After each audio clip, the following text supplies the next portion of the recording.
I personally believe that most of the time you just need to push through. Life is hard. Business is harder. Yeah. You just have to like the suffering, right? That's what jiu-jitsu is. It's what business is. Being comfortable in the uncomfortable and suffering through it. Welcome to Henderson HQ. This is the podcast where you get all the stories behind the businesses that make our community tick. Don't forget to subscribe to our weekly newsletter. Hey, ladies and gentlemen, it's Scott Groves with the Henderson HQ podcast, newsletter, website. Make sure you subscribe and check us out at allthingshendersonhq.com. We're here with a new friend of mine right now, Leif. We met at jiu-jitsu and we're talking and exchanging some messages over Instagram. And I'm like, wait a minute, you have like a whole beverage company that you created and ran. So I'm sitting here drinking Hydra Mythic Grapefruit. I was telling him before we started, I like that he started with the grapefruit flavor and not just like lemon lime like everybody else does. So we're going to talk about this drink, building a business. What's crazy, what I just learned is this young man who, if you're listening to the podcast, not watching, lots of tattoos, long hair, very much that jiu-jitsu vibe, used to be a first responder, federal agent. He was showing me the old pictures, like a radical change in what you're doing for a living and probably who you are as a person. So why don't you just start us like intro story of you, and then how do you decide like, man, I want to go into the super competitive drink space and launch a brand? So give us your backstory, and then how does that lead to Hydra, which I'm not just saying this because you're on the podcast. This actually tastes really good. I'm an addict of energy drinks. Usually while we're sitting here, I'm drinking a Jocko Go energy, but I think I might be switching to Hydra. So tell us more, man. Tell us more about. Yeah, no, I appreciate that. Shout out Jocko, even though we're kind of in the same space, because realistically, I consider us more of like a functional beverage versus an energy drink, because we have premium ingredients that are supposed to do more for you than just an energy drink. So I guess he's kind of our competition. Jocko, what's up? Where you at? He might sell like 5 more units than you. I don't know. Yeah. But where does your journey start? And then how do you decide to get into like drinks with your lovely wife who's sitting here off stage? Yeah. So she's the real boss. Yeah. This was all her idea. Actually. No. Long story short, I grew up here in Las Vegas, had a pretty rough upbringing.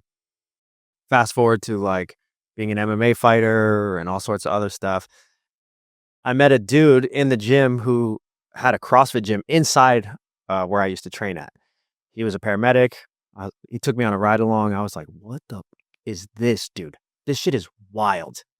You're telling me that I can blast dirty trap music, shotgun energy drinks, and run lights and sirens? Sold. I'm on board. So that's kind of how that started.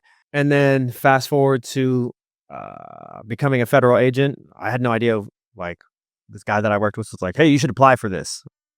Which federal agency, can you say? So I was a Border Patrol agent. Oh, okay. Yeah. Not very popular right now. With 50% of the country, you're a hero. With 50% of the country, that is, you're not very popular these days. Like I said, some people think I beat up brown people. Yes. Dude, I don't. Only on the gyms. Yeah, I don't discriminate. Right. You'll beat up anyone. I'll beat up anybody. But no, so when I was there, I did a lot of search and rescue because that's kind of my thing, right? And so where I was stationed, we had like a lot of different area, right? We had a river, we had desert, we had dunes, we had mountains. And so my thing that I found out I was good at was tracking people, like Native American style, falling footprints through the sand, tracking people. And so that really helped me finding people when they were lost, right? Because we would get calls like, hey, I'm somewhere lost in these mountains and please come and pick me up. I fell down and I broke my leg, right? So we have to extricate these people, all sorts of stuff. So that's kind of what I found out I was good at. Then we opened a jiu-jitsu gym while I was doing that. It was awesome. How long have you been doing jiu-jitsu? Over 10 years. Okay, cool. Yeah. Long story short, we shut the gym down to move back to Las Vegas. I quit the Border Patrol to move back to Las Vegas to reopen our gym. A bunch of stuff happened. It ended up not working out. And I was like, dude, what do I know about? Because I found out that I love business more than I loved jiu-jitsu in that moment. What do I know about? Well, being a first responder and a federal agent, it's like you shotgun energy drinks every day. You're slamming them. I was like, dude, I know everything there is to know about energy drinks. I didn't know anything about it. I didn't know how competitive the market was. I didn't know literally anything about drinks other than I drink them. Well, sometimes as an entrepreneur, ignorance is like bliss, right? You don't know what you don't know, so you just get started. And had it not been like that, I never would have gotten into this industry. Like if I knew what I knew then now, No way. Absolutely not. Right. Not even. I think that's most business owners. Like if I knew how hard it was going to be to compete, if I knew I'd have to be the marketer and the provider and the follow-up and the tech guy, very few businesses would ever start if Yeah. people actually knew what they were getting into. Yeah. And I think the only reason we still exist so far is because I'm just too dumb to quit. Good skill. I'm just like, some days, I'd really like to give up, but it's more work to give up than it is to just keep going. Keep going. Yeah. Right. But also, more importantly, I believe in what we're doing because we're trying to change people's lives with a product. Right. I had a conversation recently with a guy who was like, oh, I sell water and the messaging, it's all about what's on the outside, not what's on the inside. I'm like, well, first, your water tastes like ass. So nobody's going to buy it. And two, like, you're not doing anything. Like, your message is, oh yeah, dude, you can do it. What are you talking about? So I believe in what we're doing is as premium as possible. I put ingredients in there that can actually change people's lives. We're going to be working with the company. They have ketones. It's called Go BHB. We're adding that in because I believe in the ingredient and I believe that ingredient can help change people's lives. Explain what ketones do for people that aren't into the whole fasting, meat eater culture and stuff. Explain what ketones are. So ketone, that's super complicated, but this type of ketone specifically can create ATP, so straight cellular energy. So you can do an energy drink with no caffeine. We're not going to do that because I don't believe in that.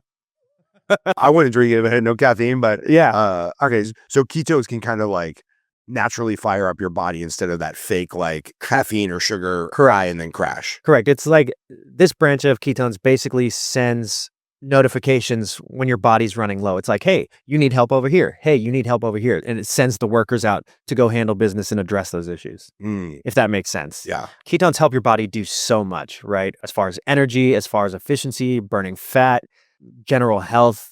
How do you start? Because obviously we can Google or use ChatGPT and be like, how would I start a drink business? But like, I happen to know because I wouldn't say I'm friends. I'm friendly with Jocko. I've been to a few of his jiu-jitsu camps. I've kind of heard his story of building things. And he's like, dude, you don't even know what you don't know about getting line time and co-packagers. And he's like, when we were doing 1,000 cases, 10,000 cases, I could front that money. All of a sudden you have to front the money for 100,000 cases of aluminum. It gets pretty expensive. So how did you even get started? And like, how long has the journey been thus far? There's so many ways to start. And if you know what you're doing, you can skip past all of it, right? You can just jump to, well, this is the drink we want. This is the flavor we want. This is how we're going to run it. This is where we're going to run it. Boom, done. Right. But if you don't know that, you have to figure it all out.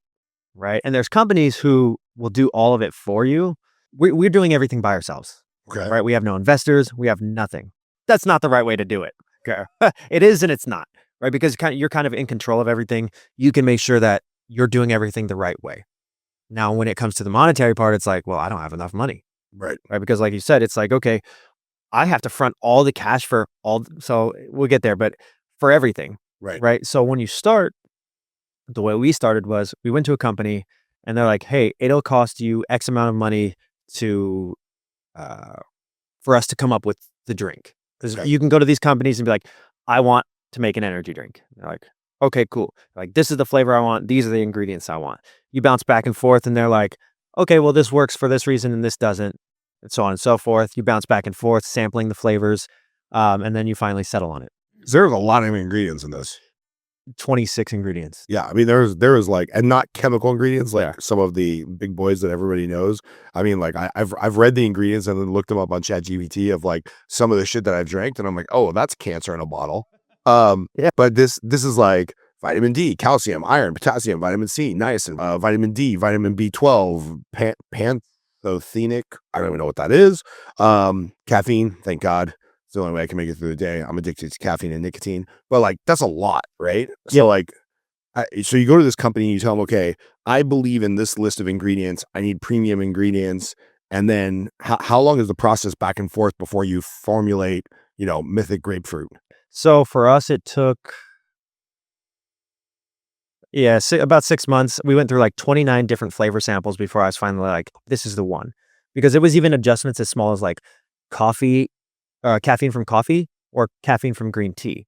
And like most people might not be able to tell, but I could tell. I was like, okay, with the coffee caffeine, it's a little bit more of a round flavor. It's a little more robust, but I want something a little bit cleaner, a little bit lighter.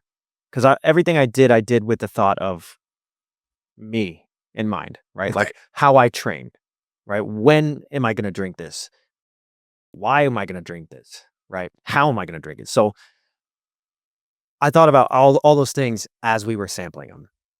And so we ended up doing the green tea caffeine.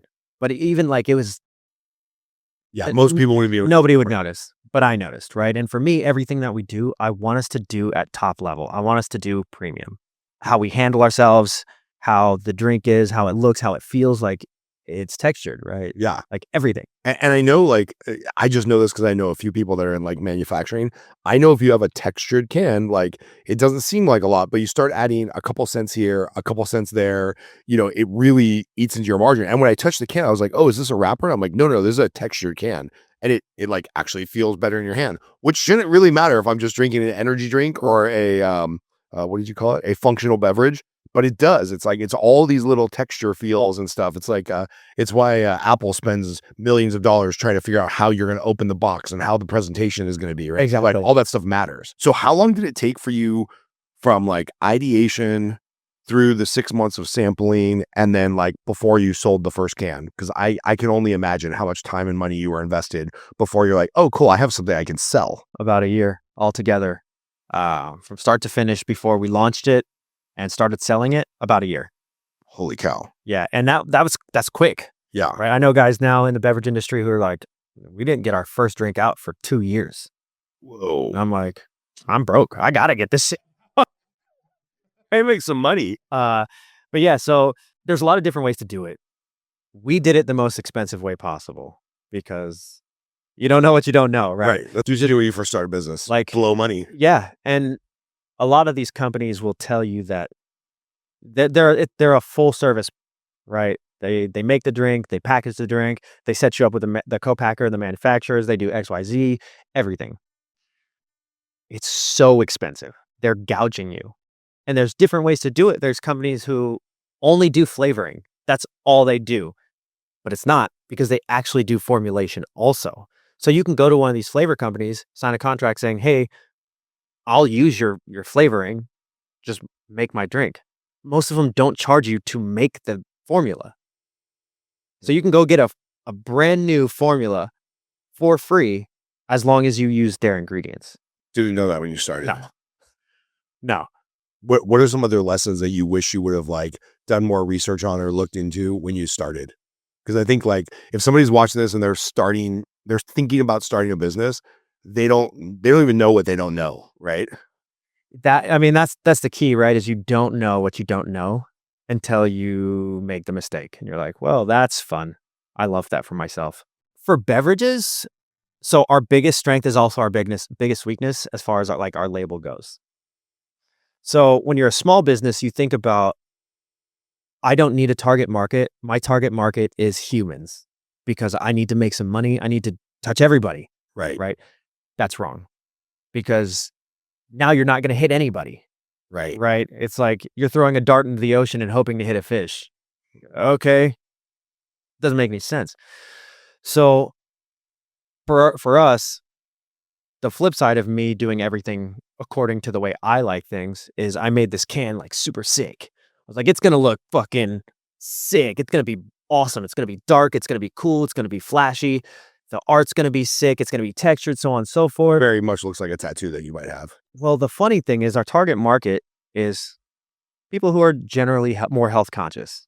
Jiu-jitsu athletes, CrossFit athletes, CrossFit moms, so on and so forth. They're never going to pick this up. Never. None of these people are going to walk into a gas station, see this can, pick it up, and be like, that's for me. Hey guys, just a quick ad from our sponsors here that make this podcast and our newsletter possible. Want to give a shout out to Ethereal Med Spa, a gym for your skin. So it doesn't matter whether you're doing anything proactive all the way up to spot removal, all the way up to beautification, right? Or vanity. Ethereal Med Spa, they got you covered. Scott Wright over at Wright Auto Body. Love them. So anything from a scratch and dent to a big insurance job, all the way up to a custom rebuild of a classic car, they got you covered. And shout out to my buddy Casey Halstead, owner of 10th Planet Jiu-Jitsu, which now has 3 locations. They just opened a new location on the west side. So they got our Henderson location, they got a mid-city location, and they've got a west side location. So anywhere in the valley where you're looking to train jiu-jitsu, check out 10th Planet Las Vegas. Now back to the show. Yeah, because the health conscious person that wants the ketones or wants the premium ingredients, they're thinking this is like a monster competitor that's cancer in a can. Exactly. Whereas like, I mean, maybe this is the audience you're going to end up serving. This looks like something I would pick up if I was a truck driver and I had to go all night long, right? On 3 hours of sleep. That leads to the next point of that's not what it tastes like. But it tastes good. And again, I'm not just saying that because you're here. It's like I'm drinking. I already want another one, which probably shouldn't drink 3 or 4 of these, I'm guessing. Anyway, go ahead. Sorry. No, so it is super good, right? Like it's light, it's refreshing, it does its job. But the problem is the flavor profile doesn't match the messaging. So the people who are going to pick it up thinking that it's like a monster knockoff or something, one, they wouldn't pick it up because it's premium, so it's priced above that. And 2, they're going to drink it. It's not going to be sweet, sugary, none of those things. They're like, this is ass. Right. They're going to throw it away. They probably won't throw it away because they spent the money on it, but they're never going to pick it up again. Versus the people we want to buy it are never going to buy it because it looks like this. So currently we're actually in the middle of a rebrand. Okay. We're relabeling. We're trying to make our messaging better. Now we're still going to keep a lot of the same concepts as far as like texturing the can and having the artwork and the imagery be important, but we're going to go about it in a different way. Yeah. Because I could see like the name Hydra doesn't need to change, because Hydra could be like this 3-headed monster that you have on the can, and it's like very like angry and aggressive and like kind of like bro culture. But Hydra, just like in a different font, could also be kind of a play on like hydration or, the mini heads of your fitness or, stuff like that. Like that you're kind of going for a softer, gentler, like yoga feel versus, medieval jiu-jitsu. It's funny that you're the first person who's ever understood how the name Hydra came about. Okay. Like most people don't think about the many facets in which you would drink it, right? That's not how people's brains work. But that is the exact perspective I had when I came up with Hydra. People are like, oh, Hydra, what's that? It doesn't make any sense. You're not Greek, nothing like that. I'm like, yeah, but when I'm thinking about what I wanted a beverage that was multifaceted. I wanted something that could be utilized in a lot of different ways. So it has a lot of different heads. What has heads? Hydras. So that's how we ended up with it. Yeah, because this could be like good for like pre-workout, pre-work, right? Like the number of pills I take and stuff before I start work and start a podcast, so my brain can be just a little sharper than normal. But yeah, it's really interesting, right? Because like sometimes I've talked to other business owners and they're like, the consumer that we thought we were going after is not the consumer we end up hitting, right? And like you have a certain look and style to you and the tattoos and the long hair and stuff. So it's like in my mind, when I saw this and I saw you, I'm thinking like, oh bro, this is a truck driver drink. Yeah. This is not a fitness drink that like a housewife would have before her 11 o'clock Pilates, right? Yeah. So yeah, that's an interesting lesson. How long did it take you to learn that lesson before you realized you needed to go through the rebrand? Like yesterday. Well, yes. You heard it here first. Podcast exclusive. Right. Also, another thing we discovered is our target market doesn't like the 16-ounce can. Really? Yeah. Oh. Most of them will drink half of it, set it down or put it in the fridge and move on with their life and then come back, drink the other half later. So we're going to move to the smaller cans also. Coming back full circle, when you're starting a business, you're not going to know who your target market is. But I think if you spend time in advance really thinking about who you want to service, you will do that much better and you'll go so much further right away.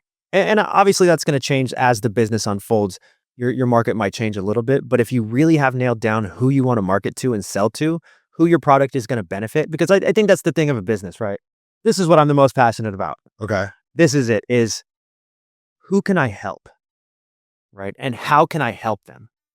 No matter whether it's jiu-jitsu, whether it's drinks, whether it's selling homes, no matter what it is, who can I help and how can I help them? Right. Yeah. My mission is to help serve human beings in the best way possible. And for me, that's jiu-jitsu and that's functional beverages that I think can help people. And if you really nail that down, I think your business can go much further much faster. I know I don't know you that well, but I know that what you just said is 100% authentic because I know business owners usually get emotionally tied to things and their ego gets in the way. So, like for you, just everything we just discussed, I know if you didn't believe that, who can we help and how can we help them? You wouldn't be willing to do a rebrand because you'd be emotionally tied to your artwork and emotionally tied to like your initial ideas and like our ego. I've been a victim of this myself. Our ego gets in the way at such a high level. We can't like step back from the 30,000 foot view and be like, okay, what's actually working in our business? What's because, like I run a coaching business for financial professionals, loan officers, stuff like that. When I first started, I was like, oh, dude, we're going to have this super bro alpha male like culture and it's going to be making sales calls and doing your thing. And then what I found, the audience I really resonate with is that like 40 to 50-year-old woman who their kids are about to be out of the house. I remind them of their dad because I don't sugarcoat it. I just give it to them straight. And they're like, hey man, I don't want to be like a killer and do hundreds of loans, but like I want to have a really good living and kind of like shore up my retirement before I get to a certain age. And so like a lot of my group are like older men, older women that are like in the second stage of their life. And they're like, I just want to do a little bit better so I can retire with a little bit more money in the bank. And I was thinking I'd get a bunch of 25-year-old like alpha male sales. I want to work 80 hours a week. And it turns out I hate those people and they don't like me. And they don't get a lot out of my coaching. But it took me like 5 years to realize like, oh, I'm marketing to the wrong audience. Like, because again, my ego got in the way, which is crazy. I love that. Like, I just, again, everything I do, I think I try to do in service. Like, I did design this with myself in mind because I thought, what am I looking for? What do I need? And what do I feel would help me? And how is it going to help me? Yeah. Right? That was how I spun the wheels. And then I thought about, well, also that a little bit of that ego came in. Well, this is what I like, and this is how I'm going to do it. We've helped a lot of people. A lot of people love our drink, but I'm not helping as many people as I could because I did it wrong. Yeah. And that's totally fine, right? I don't believe that there's anything wrong with doing things wrong, but it's how quickly can you adjust from that? Okay, I missed my shot. How quickly can I get back on target and handle business? If I keep my ego involved, it's going to take me that much longer. Yeah. Right. And then I will serve less people. I think this is really interesting, right? Because like as business owners, we have to keep two thoughts in mind at the same time. It's like one thought is, well, sometimes I just need to like grind this out till I figure it out and keep working and keep doing what I'm doing. And then the other thought is like, well, there's a time and a place to like reevaluate and not throw good money after bad. Right. So it's like in jiu-jitsu, since we both do that, there are certain moves that it just doesn't matter how long I try to grind it out. My body doesn't do that. Like I can't invert. I'm a 47-year-old fat guy, right? So like that's never going to be my thing, no matter how much I practice. Hey, Like I teach privates. I got you. okay, we'll go out to the gym after this. But it's like when do I just like power through and be like, all right, this needs another 6 months of attention versus like, all right, let's just evaluate the reality on the ground and like when do we pivot? So like how do you know when to like, okay, we're just grinding forward on this and it's like, no, it's time to pivot, right? Because then the other side of it is like entrepreneurs can get shiny object syndrome where they're pivoting every 30 days. For sure. So how do you probably listen to your wife, but how do you balance those two thoughts? Yeah, you answered it. I answer just do what your wife says. Yeah. Man, that is the dichotomy that I live in, right? Because I am the guy who will just grind relentlessly. And we were actually just having this talk on the way over here is like, I have a hard time shutting it down. Like the wheels never stop turning ever. And that translates to how I do things every day, like with jiu-jitsu. With jiu-jitsu, I've been working on this specific armbar for the past 7 months. Maybe not that long. I don't know. Feels like it. The thing is, it's a dumb technique. It is terrible, right? So for you jiu-jitsu nerds, when they go to outside passing from a camping position, they have their arm on your hip, their hand on your knee, and they start walking to the outside, right? You can let them pass your guard, and you can pull that arm up, throw your legs over their head. You're not going to get the arm bar. I was going to say, it sounds low percentage. It's so low percentage. So when you give up versus keep grinding and but I do it every time. Every time. Every time somebody tries to pass me like that, oh, I'm going to throw that arm bar up. I'm going to throw it. One day it's going to work. One day, one time. But so the caveat to that is developing the skills to mitigate the effects of that, right? Like as a business owner, there are things that you're going to be attached to, and that's totally fine. If it's hurting you, that's when you have to let that thing go, right? For sure. Like this is not only is it not benefiting me, it is hurting me. I have to shut it down, right?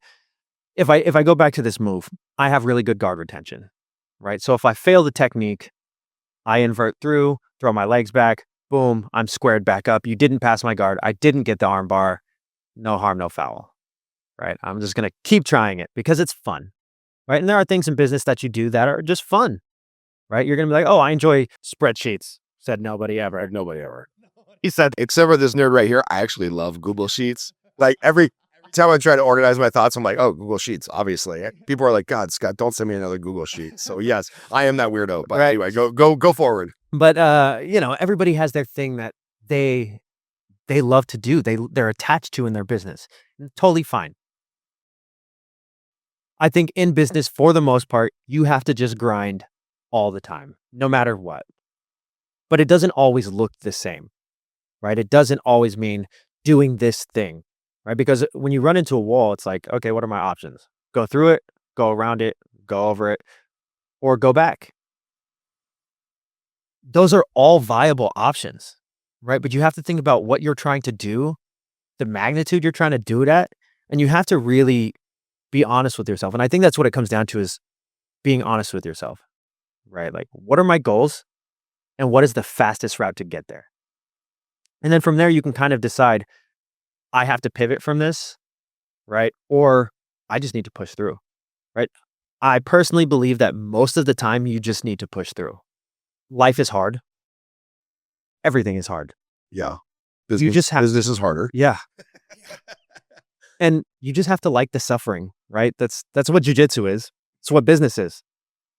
Being comfortable in the uncomfortable and suffering through it. Once it starts to hurt you, like in that armbar position, say I'm getting armbarred every single time off of it, or I'm getting my guard passed, or I'm suffering negative consequences every single time.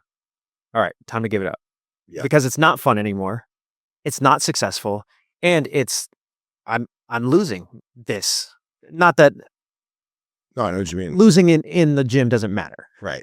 Right. But you're going to start to build habits. And if you compete, you go out there, compete, make the mistake, whatever. But once it starts affecting you, of like, okay, I'm getting smashed every single time from this position. I haven't been able to figure out. Why can't I figure it out? Because the move is ass. Right. Right. Like it is not a good technique. Right. And that translates. Right. Like for my label is cool as shit. Right. I love it. Like I am very attached to it, like you said. But my overall mission of serving other people is greater than me serving myself. And it's hard for me to do that with this, right? The way it is.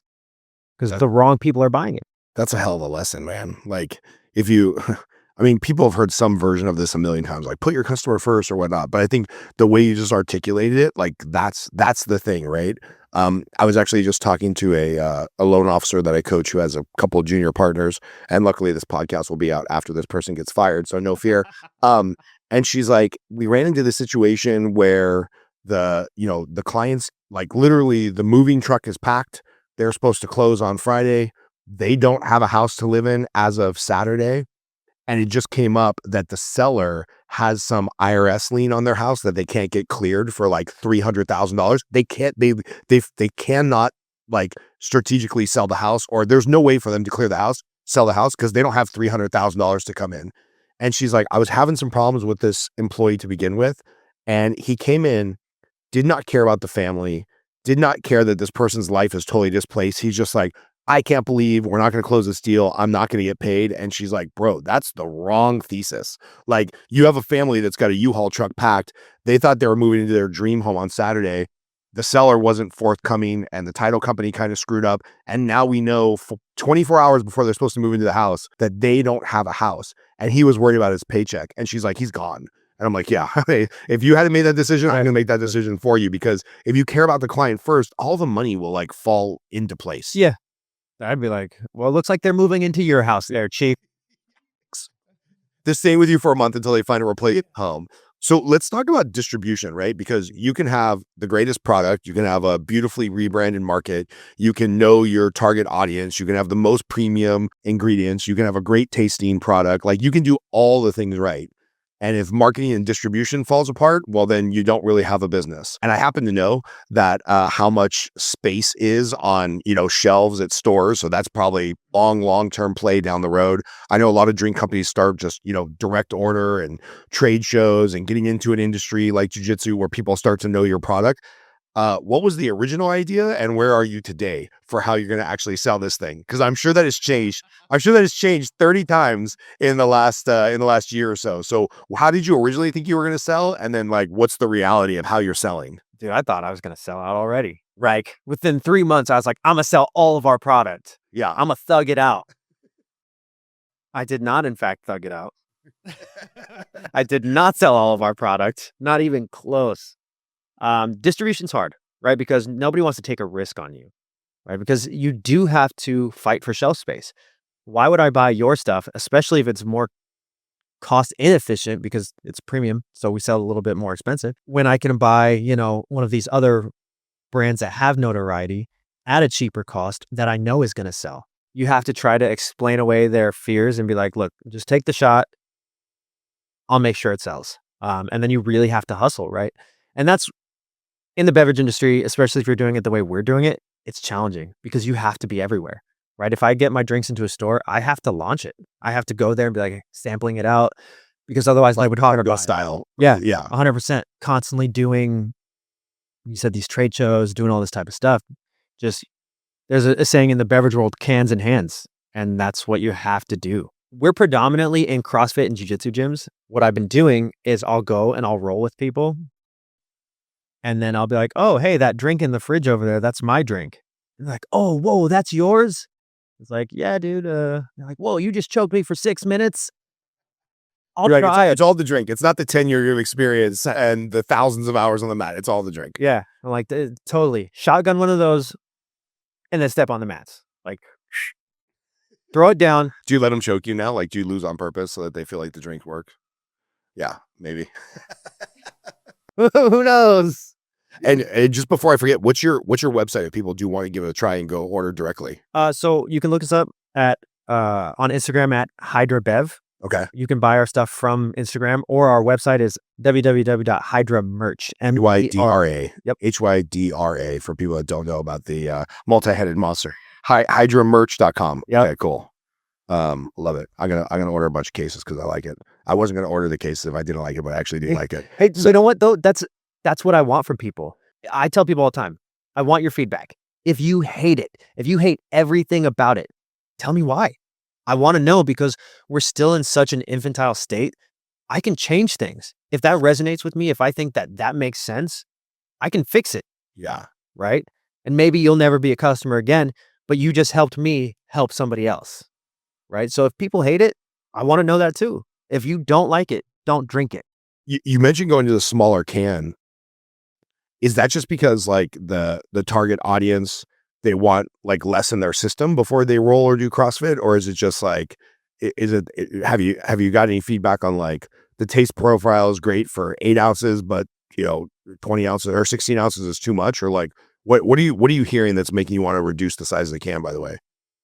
And by the way, I love all this stuff on the sides: fierce focus, primal performance, recovery, clean energy.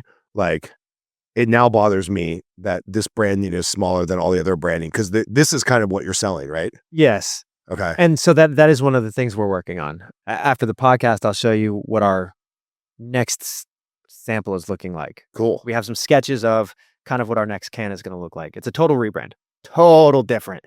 We're moving in a different direction, but what we are going to do. And so every can is going to feature a different character. Oh. Right. So originally we were going Greek themed. So we were going to be okay, our next flavor is going to be some type of apple. We were going to have Medusa. And then we were going to have Cerberus or whatever. But we're rebranding to more of a Japanese theme. And so we're still going to kind of keep that and do it that way. Nice. Should be pretty cool. Anime characters or samurai characters? Samurai characters. Okay. Yeah. It sounds a little more on brand. Yeah. I like it. Yeah. I am Japanese. The Japanese? Yeah. You do not look Japanese. No. No. But well, Is this a joke or are you really? no, for real. Yeah, for real in Japanese. Yeah. Oh, okay. You look like the whitest white dude I've ever met. You look like straight out of some Nordic country. Yeah. I would have had Japanese last on the list. Yeah. And I don't mean this as a slight on Japanese people, but they have the weakest genetics. Like anytime you have Japanese plus another race, you will never know. Huh. You'll never know they're Japanese. All right. So talk to me like what does the next couple of years look like? Because obviously I think you're a great ambassador of the brand because of what you do and your physicality and the jiu-jitsu and stuff. But like you can only sell so many cans, one roll at a time. So like, have you looked at some of the models that are out there, whether it's, taking on investors or, you're going to get a bunch of Instagram influencers or like, what's the current long-term marketing strategy, especially with the rebrand? You have to be careful when you take investors with anything, right? So the goal is, How I know. the goal is to build this the best that I can until it's no longer sustainable. And then we need to find investors. The thing is, if I go to an investor right now and I say, hey, invest in my company, they'll be like, yeah, that's cool, man. I want 30% of your company. Yeah. And it's like, oh, well, that sucks. Versus, hey, I built this thing already. I would like you to come in and be a partner. I'll have more leverage that way. Yep. Right. Versus like, please help me. I want this to survive. Yeah.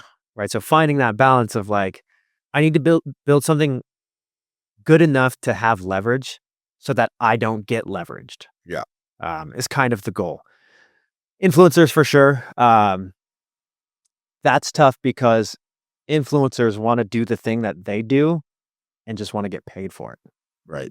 Regardless of what you're doing. Right. And that's the tough part is it's like, well, yeah, but I need you to do XYZ before I can pay you. Right. Right. Especially as a small business, I would love to pay you. Dude, if I just had money, I'd pay you for no reason. Right.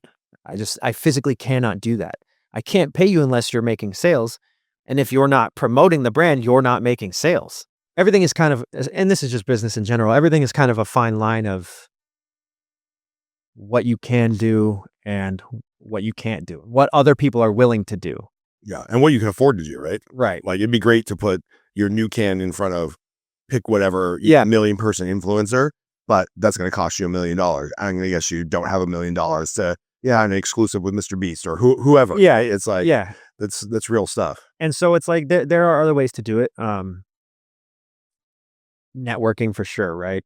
So the way I kind of look at things, so I work with a lot of different guys. Like, so I'm one of the, I guess I don't have a title, but I work with the Colorado Wolverines for the PGF. Okay. Right. I was the assistant coach this last season. What I do is I think about how can I make myself valuable to you? Right. What things can I do to be valuable to you so that you in turn want to give back value? Right. Now, that's not why I do it. But when I think about relationships, and I kind of got yelled at from my wife because I told my kid this, every relationship is transactional.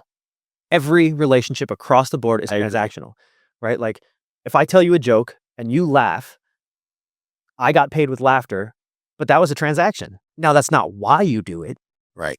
Right. But if our relationship has nothing, if you don't laugh at my jokes, well, then I'm going to stop telling you jokes. And if I'm not telling you jokes, then we're probably not going to talk a whole lot. That's how every relationship is. If there's no benefit either way, then we don't have a relationship. Yeah. Right. And so I just try to make myself as valuable as possible with all of the skills that I have, all of the knowledge I have. How can I benefit you? And then in turn, hoping that you will want to turn around and reciprocate that. When it comes back to networking, I've made myself valuable in this way to these people. Maybe they'll be willing to reciprocate. Hey, I need help. Would you be willing to do XYZ for me? The key to that is not getting upset when they say no. Mm-hmm. Right?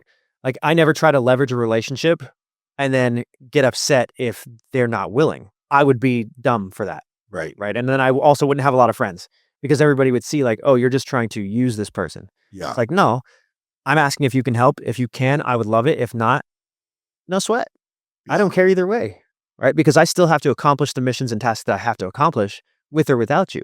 If you choose to help, I appreciate it. If not, dude, keep doing your thing because we all have things that we have to do. It's funny because I'm going to mess up the language. I'm going to mess up the terminology. I'm going to mess up the report or the study. But I remember reading this in a book or like a Harvard Review study where they looked at businesses on like who are simultaneously the most successful and the most likable, right? Like that Venn diagram of they're likable and they're successful. So it's like you have the sociopaths who are just like me, me, me. And those people can make great salespeople and they can make the company a lot of money, but nobody likes them, right? But then ironically, on the other side of the spectrum, where it's like the person that's just always giving and always the cheerleader and whatnot, people don't actually like them either because it almost feels fake. Yeah. And I can't remember what they called the perfect thing in the center. It was, I don't know, maybe the strategic connector or something like that. Again, I'm butchering the language, but you'll get the idea. It was the person in the middle who was like, they were successful, they were driven, but they were also likable. And the reason is because they would make the strategic ask. They would, they would say like, hey, we're friendly.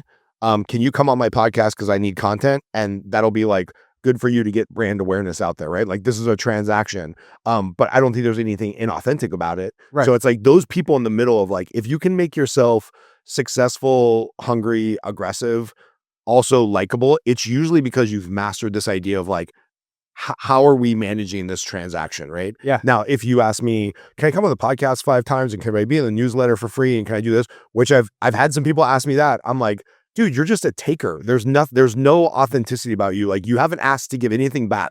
I'm like, can you at least subscribe to the newsletter? Like give me a subscriber, and they won't do that, right? Yeah. And so it's pretty crazy that like finding that middle ground, I think it's harder than most people think. It shouldn't be. Right? It shouldn't be. Because again, everything I think about is service, right? If I'm valuable to you, if I make myself valuable to you, you'll want to inherently be around me. It's funny you mentioned about the value add in those like relationship transactions.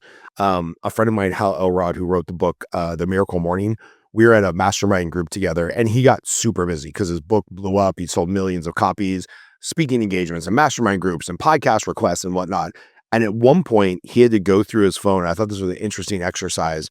And he like, large piece of butcher paper on a desk, wrote a line down the middle. And he's like, I need to identify like, who are my growth mindset and value added friends and who are my like maintenance friends. Doesn't mean I'm going to totally give up that relationship, but it's like, if these people are just always takers and they're always complaining about the same thing and they don't add value to my life or they're not in a growth mindset, I just logistically don't have time on my plate for them. And he's like, it's really hard to put like a relative on the maintenance side of things and be like, I'll accept every 5th call from them.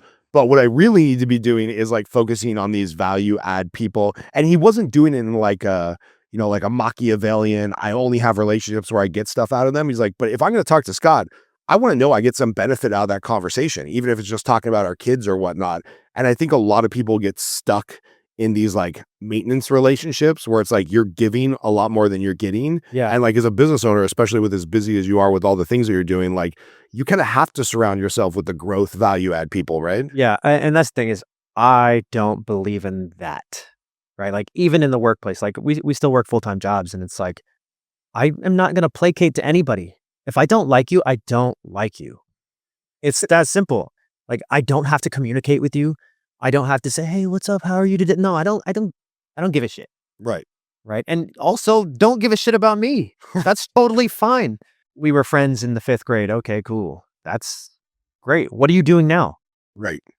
That's what Instagram's for. So you can do a quick check-in on where all your high school friends are from. Yeah, I'll have to talk to them. Like, does it matter? And I don't mean that in a bad way, but like, does what you're doing with your life matter to me? No. And vice versa. I personally believe you are who you surround yourself with. And if you're not around people who are trying to grow and reach the next level, and not everybody's next level looks the same, right? Like business, you inherently want to make money for sure. Right. That's not why I'm doing this. I'm not trying to build the next multi-billion-dollar corporation, right? Would it be cool? Yeah, that'd be sick, right? The more money I have, the probably means the more lives I can change, or the more lives that I have changed. Right? That just means that I built a bigger thing. But that's not why I'm doing it, right? The next level to me is like, it's that exact thing. How many people have I helped? Right? And each phase of the business will allow me to do that. And for me, that's cool. Right? Other people are like, oh, the next level for me is making millions of dollars. Right.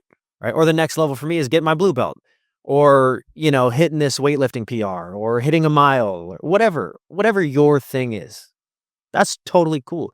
But that still shows a growth mindset. Being more of a present father, like being there for my kid more. Like, hey, I want to, I work long hours, but I want to be there for my kids' basketball games every single time.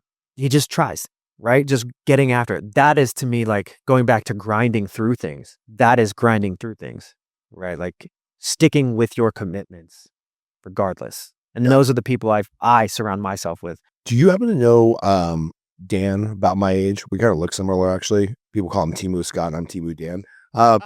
He comes to 6 a.m. because he owns a company. I actually just interviewed him a couple weeks ago called Push Press, where they do the software, like the billing software, the client management stuff for CrossFit gyms. And now they're breaking into jiu-jitsu, right? So I think it'd be an interesting connection for you to talk about, like, okay, well, how do we get critical mass with hundreds, if not thousands, of CrossFit gyms? Because I couldn't help but think as you talk, it's like jiu-jitsu and CrossFit, there's probably 1 million people in America that do those two sports, right? Yeah. So it's like, if you had 5 or 10% of CrossFit and jiu-jitsu athletes ordering a case of this a month, you would be $1 billion corporation, right? So like, what's the pathway for you in marketing to just keep getting in front of those audiences and telling them the story? Like, are you going to go on a road show that's like jiu-jitsu gym from jiu-jitsu gym with tasters, and like, that would be big. What's the plan? Get in the truck with the ex-martial arts guys and just drive their RV around the country and and do some taste testing. I can sell this to anybody, and I can get anybody to try it. And a lot of people like it. And most people who drink it come back and drink it again. Yeah, I just down the whole can. And if I had like a white monster, which I like to laugh at because just the branding is funny. If I had that, I would not be able to drink 16 ounces. It's too heavy. It's too sugary. It's just like, gives me like stomach cramps or bloating or something. Sorry, Monster, your drink sucks. But I just drank 16 ounces of that and I feel fine. So the cool part is, if you break it down, caffeine makes you vasoconstrict. So your blood vessels are like they start to close up, your blood pressure goes up. That's why you start to get the jitters and all that. With the ingredients we have, it helps prevent that. So you stay vasodilated. So you don't get the jitters or the crash because you never really got a huge up. It's mostly focus. It's mostly a brain drink. There you go, brain drink. So the thing is, the product doesn't sell itself. So I think once we rebrand, the product will start to carry its own weight more. And then I'll be more free to go and promote it in different ways. So you're saying like introduce it once, the branding will sell itself. Yeah. After you've made the initial introduction. But for now, you kind of have to be like there telling the story. Correct. Okay. And I think that's the thing is when you're selling anything, you're selling yourself. You're selling your story, not necessarily a product. Nobody cares about just another drink. Right. They don't. Nobody does. Right. I want to ask the tough question in business, right? Because we all have a runway, no matter how hard you're willing to grind, whatnot, like eventually sales have to sustain the business, right? Yeah. So do you have a time frame of like, I got to make this work within X number of years? Or you're like, I don't care if this takes me 10 years, I'm going to make it happen, right? Because there's crazy business stories of companies that lost money for a decade and then turned the corner, or 5-hour energy drink. He was trying to make another 12-ounce, 16-ounce can. And he's like, oh, I wonder if I sold it in shot forms. And then that changed everything, right? One little decision. So are you like, all right, I've got a couple year runway on this and I got to get to 1 million cans a year? Or is it just like every day, just try to do a little bit better? Every day, do better. I'll roll this till the wheels fall off. Perfect. Like, I'm not going to stop, right? Unless I physically have no way to continue to do it, right? Like say I run out of money, whatever, which could happen Right. very, very easily. But until I am forced to stop doing this, I will continue to do it. And that's just how I am with everything. Like until I am forced to stop doing this thing, I won't stop. I love it. That's a good way to end the podcast, man. Thanks for being on. One more time, website, where they can get it, Instagram, all that fun stuff. Yeah, you can look us up on Instagram. That's where we do most of our work. At Hydra Bev. I would tell you my personal tag, but it's silly. Okay. But find me on there. I got a bunch of good jiu-jitsu content, silly stuff. Or our website is hydramerch.com. All right. Thanks, man. Hey, it's Scott Groves with the Henderson HQ podcast. I hope you got something out of that episode. If you enjoyed it, please don't forget to like, comment, and subscribe to the podcast. It really helps the show grow.